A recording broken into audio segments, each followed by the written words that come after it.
Hello and welcome to this OCR GCSE History revision video on living in Nazi Germany. This is on topic 2, control and opposition. Okay, so in this revision lesson we are going to be focusing on part 2, control and opposition, 1933 to 1939. We're going to be talking about the machinery of terror, including the SS, the law courts, concentration camps and the Gestapo, the range and effectiveness of Nazi propaganda, and then we're going to look at opposition to Nazi rule, including the left, church leaders and youth groups. So let's start off by looking a little bit more about the SS. Now the SS were absolutely crucial in the machinery of terror. It began as an offshoot of the SA and it had around about 250 members, and they acted as a personal bodyguard to Hitler. Now, this person you can see pictured is Heinrich Himmler. Now, he became the leader of the SS in 1929, and it became what was called a paramilitary organisation with a reputation for obedience and commitment. By 1933, it only numbered 52,000 and wasn't seen as significant as the SA, the brown shirts. Himmler insisted on an organisation that focused on men of pure German blood, the Aryan group of people. The SS grew massively in significance after its integral role in the Night of the Long Knives, where the SA leadership, including Ernst Röhm, were removed. Spies, police courts, concentration camps, they all came to be controlled by the SS and Heinrich Himmler, and the SS is the key organisation in the machinery of terror, and they were of course also known as the Black Shirts. Heinrich Himmler, quote here, says, "The best political weapon is the weapon of terror. Cruelty commands respect. Men may hate us, but we don't ask for their love, only their fear." So the SS were a key instrument in that terror in Nazi Germany and that fear that people had. Now, the SS gathered intelligence on people through what was called the Gestapo and through informers, and these are the main methods of intelligence gathering within Nazi Germany. So the SD was the secret service, and that was the main intelligence gathering organisation. It focused on the opposition to the party itself, especially focusing in on the church, and they did not focus on individuals. The SD was led by Reinhard Heydrich, and there were only a few hundred full-time agents. Now, the Gestapo is the secret police, and these have been much written about in Nazi Germany. It spied on the public to remove opposition, and the Gestapo actually began as the Prussian state police. Now, it had about 15,000 officers to police a population of 66 million. The Gestapo was greatly feared in Nazi Germany. It could arrest and imprison any person suspected of opposing the Nazi state. From 1933, it focused on political opposition, but its role expanded to target Jews, gay people, and religious dissenters. The Gestapo used techniques like tapping phone lines or opening mail, but they mostly relied on informers using the Nazi system of block leaders. Now, informants were absolutely crucial, and it's really important to know that most intelligence was actually gathered by ordinary German people within Nazi Germany. It was them that informed the SS of any potential enemies, and the tip-offs they received were fully investigated by the SD or the Gestapo. So the Nazis used the system of block leaders as informants. So the job of a block leader was to deliver news to the 40-60 houses in the area, and they also spied on people in their local areas. Now, the Gestapo was only around about 15,000. There was a perception the Gestapo were everywhere, but actually it was these block leaders, these informants, that were really making sure that the machinery of terror worked. You know, there's a little source focus there as a Nazi magazine from 1934 on what the block warden should do. So you can have a little look at that as well. And then the interpretation from the historian Frank McDonough in his book The Gestapo in 2015 said, "Nazi propaganda liked to give the impression that Gestapo officers were everywhere, but nothing could be further from the truth." So just remember, the Gestapo was about 15,000 people. It was significant, but they could only operate and be able to control people in Nazi Germany because of that system of informants and block leaders and block wardens. Okay, so in terms of the justice system, the Nazis attempted to take over the courts, They had these people's courts, which would try people of political crimes. Potential enemies were removed. The Nazis could enforce any new laws they passed and issued punishments. Police powers were extended in Nazi Germany. The Nazis centralised police forces and increased funding massively. In 1936, the police were put under the control of the SS. The Orpo were the ordinary police and the Kripo were the criminal police, and they continued their duties, but they became an important part of the terror. Now, judges had to swear an oath to Hitler. Sentences became severe. Criminal offences were punishable by a death sentence. They rose from 3 in 1933 to 46 in 1943, and 40,000 were sent to death, with many death sentences passed by the People's Court. And just a reminder, the People's Court was a new type of court set up within Nazi Germany to try people of political crimes. Okay then, so another main method of terror during this time was the concentration camp. Now, aside from death, this was the ultimate punishment for people, and the aim was to keep people away, exclude people from society in really harsh conditions. So the first concentration camp was actually set up at Dachau in 1933, in March 1933. 70 concentration camps were set up in 1933, and they imprisoned 45,000 communists, trade unions and political opposition. Much of the people sent to concentration camps at first were from the left wing. Now, at first, many were run by the SA, but the concentration camps were very wild and disorganised, and many were actually subsequently closed down.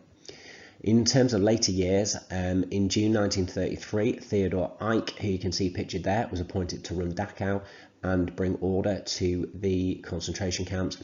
His death's head units wore skulls on their SS hats, so this was a branch of the SS.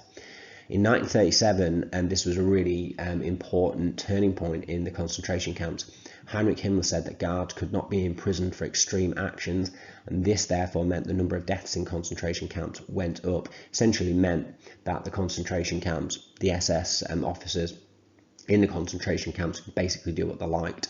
The camps also began to use prisoners as manual labour. By the mid-1930s, groups such as the work shy, so that's people that were not getting jobs, religious groups, people like Jehovah's Witnesses, for example, but also Christian opposition, and some Jewish people began to be sent there. The camps had strict rules, and even minor offences could result in harsh punishments. Okay, so let's have a look at how the Nazis used propaganda to control ideas and culture. So there's an example there of propaganda with this piece of art produced in the 1930s. We want to see the Führer. Hitler disliked modern art. In 1936, 5,000 paintings were burned. Hitler wanted art to glorify Germany's past and the Aryan race. In 1937, the Nazis opened the House of German Art, which only showed art that the Nazis approved of. In terms of architecture, Hitler favoured a grand and monumental style of architecture, quite similar in some ways to Roman architecture. He felt that this architecture could show off power. His architect was called Albert Speer, that designed lots of the buildings. He preferred a rural style for family homes, with homes built from stone and wood, complete with shutters. He had changed the plans for the 1936 Berlin Olympic Stadium, and you can see there the design of the Olympic Stadium in Berlin. A key part of Nazi propaganda were the Nazi rallies. Huge rallies were held to show Nazi power. Every year at Nuremberg, the annual party rally was attended by around about 250,000 people. There were marches, uniforms, flags, parades and speeches, and that helped present the image that everyone supported the Nazis. The rallies were shown in cinemas and featured in films such as Leni Riefenstahl's famous Triumph of the Will film. The film opened with shots of Hitler's plane descending from the sky. The rallies had a semi-religious atmosphere, and crowds were often hysterical at the sight of Hitler when he was making his speeches, that type of thing. Very much ties in with this almost like worship of Hitler as a personality, the so-called cult of the Führer. In terms of music, jazz music was popular in the golden age of the Weimar Republic in the 1920s. The Nazis banned jazz music, regarding it as black music. Instead, the Nazis promoted German folk music and marching songs, and they encouraged people to listen to German composers such as Bach or Beethoven. The radio was an absolutely key aspect of propaganda. Loudspeakers were put in public places so people could listen to Hitler's speeches if they didn't have access to radio, for example. In 1934, all national and local radio stations were merged into the Reich Radio, and the Ministry of Propaganda controlled its output. Now, most radio was Nazi speeches and traditional German music or music by the composer Wagner. American jazz music was discouraged. Now, key to this is the Nazis made cheap radios called the People's Receiver, Volksempfänger in German. 1.5 million were produced in 1933, and by 1939, 70% of Germans had a radio in their homes. The People's Receiver was given a limited range which served to restrict access to foreign radio station or news. In terms of films, the Nazis controlled films carefully through the Reich film chamber. Goebbels took control of the cinema and pro-Nazi films were made. In 1934, the Reich cinema law made it compulsory for all films to be pre-censored, which stopped production of films criticising the Nazis. Only 10% of films made were political to ensure films were watchable, and even non-political films contained a newsreel before the film outlining Hitler's successes, such as the Saar plebiscite in 1935, when the Saar German industrial region voted to join Germany after being controlled by France for 15 years after the Treaty of Versailles, or indeed after the remilitarisation of the Rhineland in 1936. Leni Riefenstahl was a very famous filmmaker in the 1930s, known for her Nazi epic The Triumph of the Will.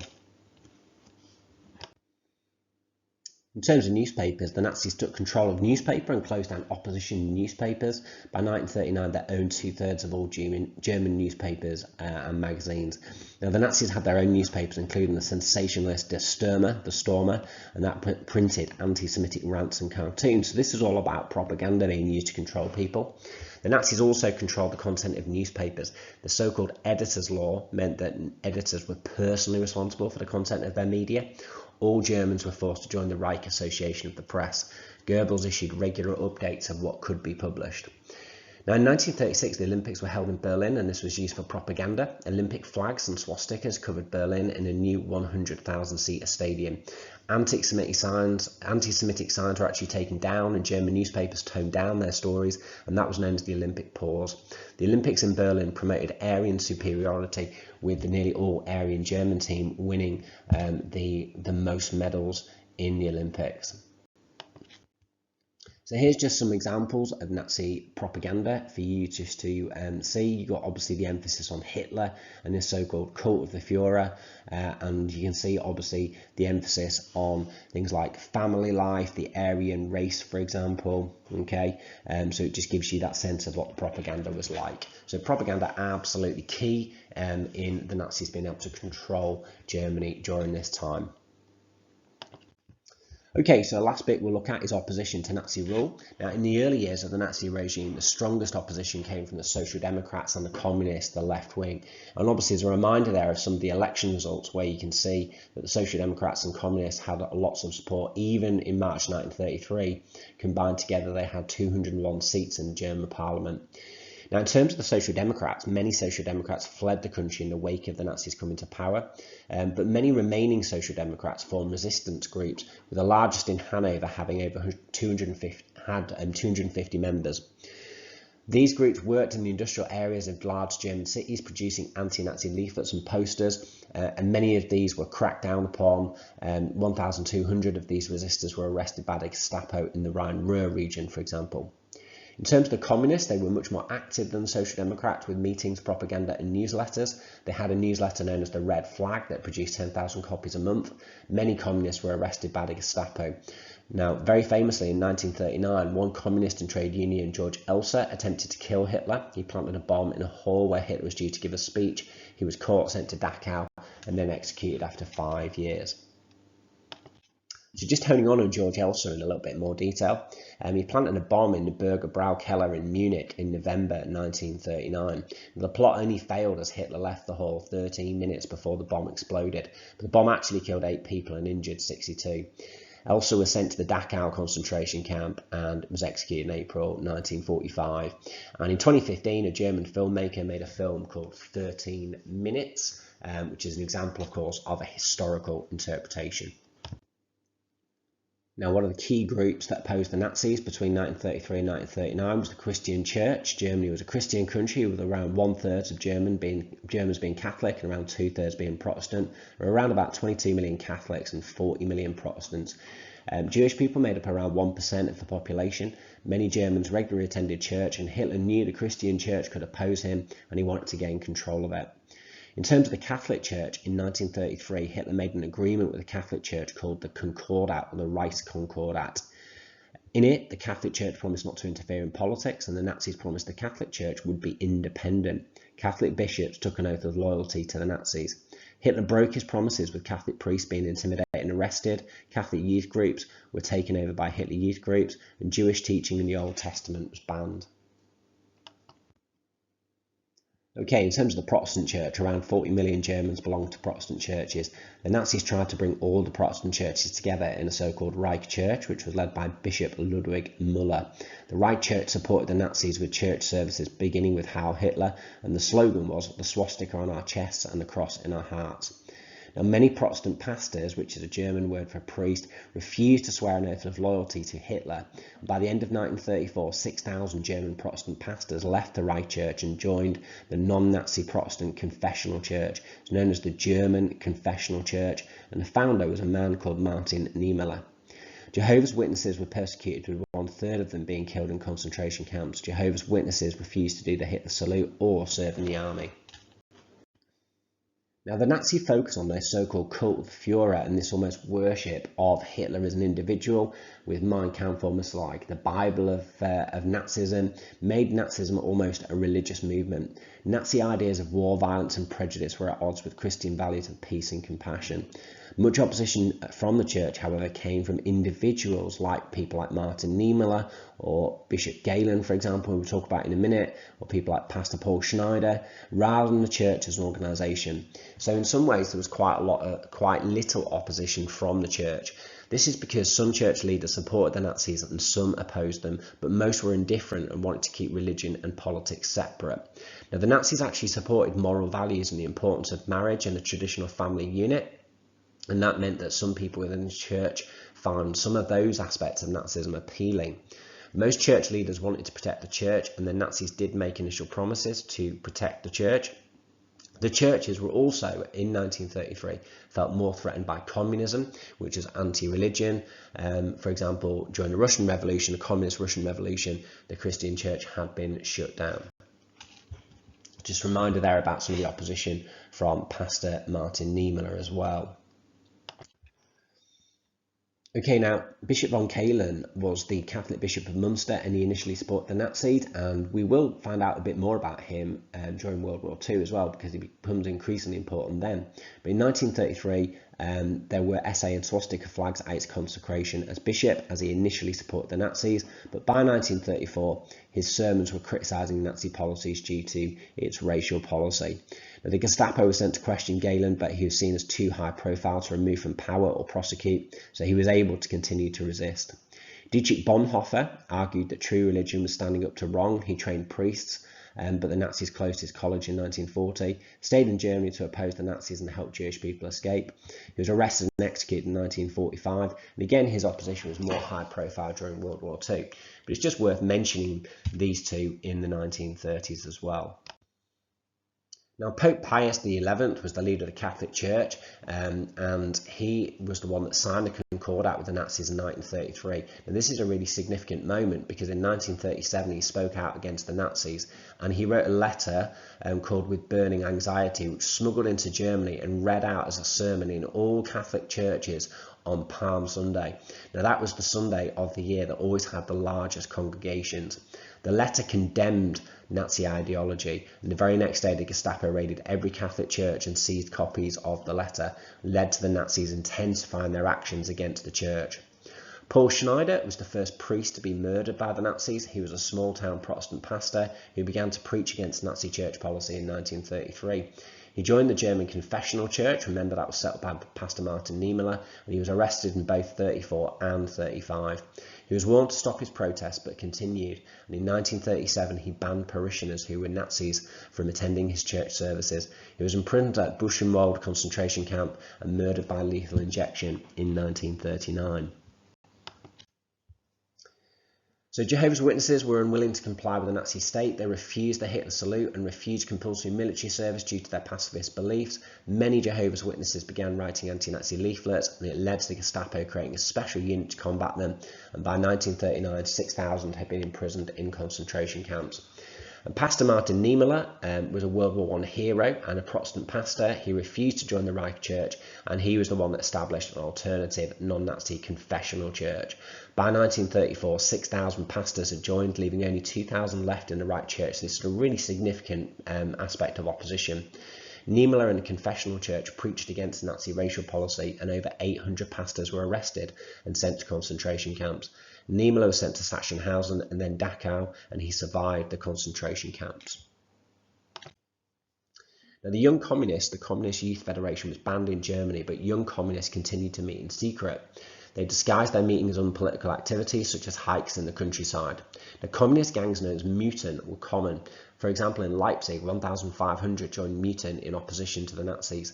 They dressed differently to the Nazis by wearing short leather trousers, check shirts and bright neck scarves, and they also wrote anti-Nazi leaflets.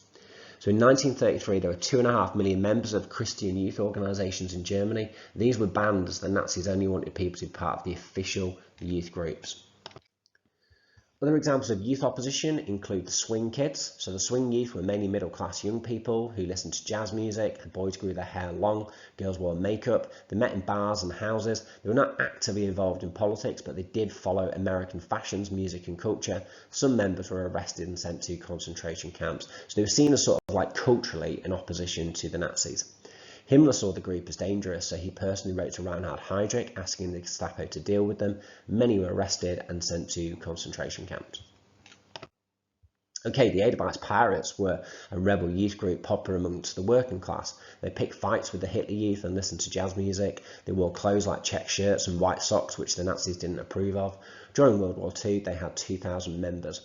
But they were not a united threat to the Nazis. They wrote anti-Nazi graffiti, distributed anti-Nazi leaflets and helped army deserters. From December 1942, the Gestapo arrested 739 Edelweiss pirates. Some were tried and executed, and others were sent to concentration camps. So we found out about opposition. We found out about opposition from the left wing, the communists, George Elsa's bomb plot, for example. We found out lots of examples of church opposition and then youth opposition as well. Aside from that, there was quite a lot of sort of private grumbling in Nazi Germany, things like anti-Nazi leaflets, anti-Nazi jokes, for example, people refusing to do things like Heil Hitler signs. But most of the opposition wasn't particularly effective. And this was because it was really hard to oppose Nazi rule, and these are 4 of the main reasons why. So the first reason why it was hard to oppose Nazi rule was because of the Gestapo. The Gestapo was greatly feared, and it had the power to arrest and imprison anybody suspected of opposing the Nazi state. It meant people were too scared and frightened to speak out as they perceived they could easily get arrested. We've already found out in this video that only 15,000 members of the Gestapo, but don't forget there's all those informants and block wardens, which means that the Nazis have got a very sophisticated network of being able to find out if there was any kind of opposition. Second reason it's hard to oppose Nazi rule was because the punishments for doing so were so huge. In March 1933, the first concentration camp was set up at Dachau, and originally concentration camps were created to imprison political opposition. People feared the camps, and therefore it made it hard to oppose Nazi rule. Also, the Nazis removed ringleaders such as Martin Niemöller or George Elsa. It was also hard to oppose Nazi rule as the opposition that was there was not united or organised. For example, the Social Democrats and Communists opposed the Nazis but did not work together. The Christian Church opposed the Nazis, but the Jehovah's Witnesses, German Confessional Church and Catholic opposition, such as from the Pope with his encyclical in 1937 with Burning Anxiety, they did not coordinate or work together. And the last reason why it's hard to oppose the Nazis is because of propaganda and censorship. This misinformation overseen by Joseph Goebbels meant that ordinary German citizens were indoctrinated to believe the Nazi state was good and that it was the enemies of the state being imprisoned. Historical research suggests that many German people at the time approved of the actions of the Gestapo, who were seen to be acting against enemies of the state. Effective propaganda techniques such as cheap radio sets, which 70% owned by 1939, helped the Nazis get support, whilst laws like the Editor's Law, for example, meant that newspapers were effectively censored. Okay, thanks for listening to that revision video on living in Nazi Germany, control and opposition, 33 to 39. Goodbye.